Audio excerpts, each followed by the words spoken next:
BRS హయాంలో సంక్షేమ పథకాల అమలు అభివృద్ధిలో దూసుకెళ్లిందని వర్కింగ్ ప్రెసిడెంట్ కేటీఆర్ అన్నారు. రాష్ట్రం ఏర్పడిన తర్వాత హైదరాబాద్లో 2 నియోజకవర్గాల్లో బీఆర్ఎస్ సభ్యులున్నారని తెలిపారు. ఆ తర్వాత జరిగిన గ్రేటర్ ఎన్నికల్లో 100 స్థానాల్లో బీఆర్ఎస్ సభ్యులను గెలిపించారని కేటీఆర్ పేర్కొన్నారు.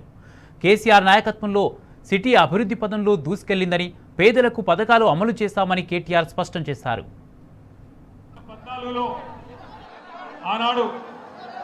తెలంగాణ రాష్ట్రం వచ్చిన తర్వాత పెద్దలు కేసీఆర్ గారి నాయకత్వాన్ని రాష్ట్ర ప్రజలు సంపూర్ణంగా ఆశీర్వదించి, మీరు రాష్ట్రాన్ని సాధించిన నాయకుడు, మీ చేతుల్లోనైతేనే రాష్ట్రం భద్రంగా ఉంటుందని చెప్పి ఆనాడు కేసీఆర్ గారిని ముఖ్యమంత్రిగా చేయడానికే ప్రజలు తీర్పునియడం జరిగింది.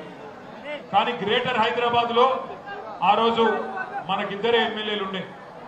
ఒకరు పద్మారావు గారు, మరొకరు మల్కాజ్గిరిలో కనకారెడ్డి గారు.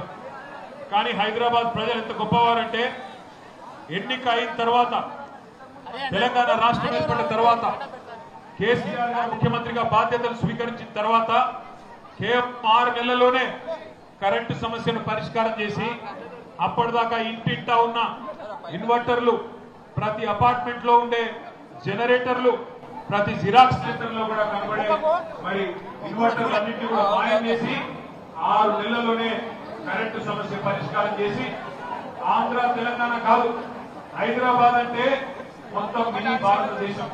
ఇక్కడ లేని వాళ్ళు ఎవరు లేరు. ఆంధ్ర నుండి ఉన్నారు, తెలంగాణ నుండి ఉన్నారు, కర్ణాటక నుండి ఉన్నారు, పంజాబ్, గుజరాత్ అన్ని రాష్ట్రాల నుండి కూడా ఇక్కడికి వచ్చి ప్రజలు స్థిరపడ్డ వాళ్ళు ఉన్నారు. కాబట్టి మినీ భారతదేశం లాంటి హైదరాబాద్, అందులో ముఖ్యంగా మినీ భారతదేశం లాంటి శేర్లింగంపల్లి నియోజకవర్గంలో ఎక్కడ ఒక చిన్న పంచాయతీ లేకుండా మరి బ్రహ్మాండంగా ప్రభుత్వాన్ని శాంతి భద్రతల సమస్య అనే సమస్యలే లేకుండా నడిపినందుకు కరెక్ట్ గా 10-11 నెలల్లోనే రాష్ట్రం ఏర్పడిన తర్వాత 10-11 నెలల్లోనే గ్రేటర్ హైదరాబాద్ ఎలక్షన్ వస్తే, అప్పటిదాకా 2 ఎమ్మెల్యేలు ఉన్న టీఆర్ఎస్ పార్టీకి 100 కార్పొరేటర్ సీట్లు ఇచ్చింది. 2015లో అన్నిటికన్నీ కార్పొరేటర్లు గెలిచినప్పుడు ఎమ్మెల్యే గారు మనకు లేరు. గెలిచిన తర్వాత ఎమ్మెల్యే గారు మనతో పాటు ఇచ్చినాం. ఎమ్మెల్యే గారు మనతో పాటు చేరితే మనం కూడా ఆయన గౌరవించి మళ్ళీ 2018లో ఆయనకే టికెట్ ఇచ్చి గెలిపించుకున్నాం.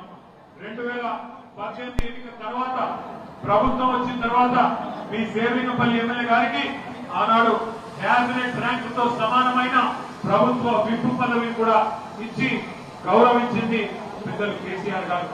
కేవలం ఆయన ఒక్కడికే పదవి కూడా కాదు, 10 ఏళ్లలో హైదరాబాద్ మహానగరంలో, అందులో ముఖ్యంగా శేర్లింగంపల్లి నియోజకవర్గంలో ఎన్ని అభివృద్ధి కార్యక్రమాలు జరిగినాయో ఒక్కసారి గుర్తు చేసుకోమని చెప్పి ఇవాళ మీరు ఏ సినిమాకి పోయినా, ఏ వీడియో హైదరాబాద్ చూసినా అందులో కనబడే హైదరాబాద్ మహానగరం, ఒక దుర్గం చెరువు బ్రిడ్జ్ గాని, అండర్ పాస్ గాని అన్ని కూడా ఉన్నది మీ శేర్లింగంపల్లి నియోజకవర్గంలో అనే మాట నేను మీకు గుర్తు చేస్తా ఉన్నాను.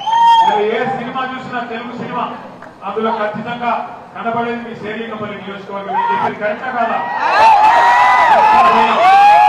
శేర్లింగంపల్లి అంటే అభివృద్ధికి నమూనాగా మారింది.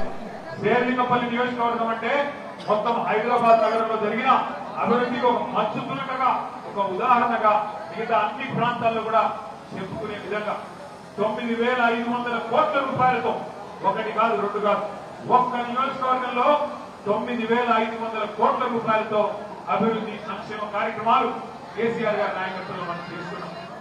ఫ్లైఓవర్లు కట్టుకున్నాం, బ్రిడ్జిలు కట్టుకున్నాం, అండర్ పాస్లు కట్టుకున్నాం, లింక్ రోడ్లు వేసుకున్నాం, సివరేజ్ ట్రీట్మెంట్ ప్లాంట్లు కట్టుకున్నాం, మోరీలు కట్టుకున్నాం, నీళ్లు లేని కాడ నీళ్లు ఇచ్చుకున్నాం, కొత్త వాటర్ ట్యాంకులు కట్టుకున్నాం. పేదవారిని కడుపులో పెట్టుకుని చూసుకునే విధంగా 20,000 లీటర్ల వరకు మంచినీటికి మీరు బిల్లు కట్టే అవసరం లేకుండా బ్రహ్మాండంగా ఫ్రీగా మంచినీళ్ళు కూడా ఇచ్చింది కేసీఆర్ ప్రభుత్వం. అట్లాగే ఇవాళ ఈరోజు కాంగ్రెస్ ప్రభుత్వం వచ్చినాక ఏం చేసింది అనేది తర్వాత విషయం. కానీ కేసీఆర్ ప్రభుత్వంలో పేదలు ఎక్కడైనా ప్రభుత్వ భూముల్లో తెలుసో తెలియకో ఒక గుడిసె వేసుకుంటే, ఒక చిన్న గూడు కట్టుకుంటే 1,00,000 మంది పేదవారికి పట్టాలిచ్చి వారిని కడుపులో పెట్టుకొని చూసుకున్నది కేసీఆర్ ప్రభుత్వం. జీవో నంబర్ 58 ద్వారా, జీవో నంబర్ 59 ద్వారా కడుపులో పెట్టుకొని చూసుకున్నది పేదవారిని కేసీఆర్ ప్రభుత్వం. 200 రూపాయల పెన్షన్ ఉంటే దాన్ని 2000 రూపాయలు చేసుకున్నాం. అట్లాగే ఎన్నో సంక్షేమ కార్యక్రమాలు. పేదింటి ఆడబిడ్డ పెళ్లి చేసుకుంటే 1,00,000 రూపాయలు మరి కళ్యాణ లక్ష్మి పేరుతో, షాదీ ముబారక్ పేరుతో. సర్కారు దవాఖానకు పోయి ప్రసూతి అయితే కేసీఆర్ కిట్టు పేరుతో ఆ బిడ్డకు మరి పుట్టిన తల్లికి సౌలత్. అట్లాగే ఆడబిడ్డ పుడితే 13,000, మగ పిల్లోడు పుడితే 12,000. ఎన్నడూ కూడా కులం మతం పేరు మీద రాజకీయం చేయలేదు, ప్రాంతం పేరు మీద రాజకీయం చేయలేదు కేసీఆర్ ప్రభుత్వం. ఏం చేసినాం మనం అన్నాడు? ఆడపిల్లలుంటే దసరా బతుకమ్మ వస్తే హిందూ స్త్రీలైతే, హిందూ ఆడబిడ్డలైతే వారికి బతుకమ్మకు ఒక కానుక, బతుకమ్మ చీర రూపంలో ఉండేది. అదే ముస్లిం పేదలైతే రంజాన్ తోఫా వచ్చేది మీ ఇంటికే. అట్లాగే క్రిస్టియన్స్ అయితే క్రిస్మస్ గిఫ్ట్ వచ్చేది.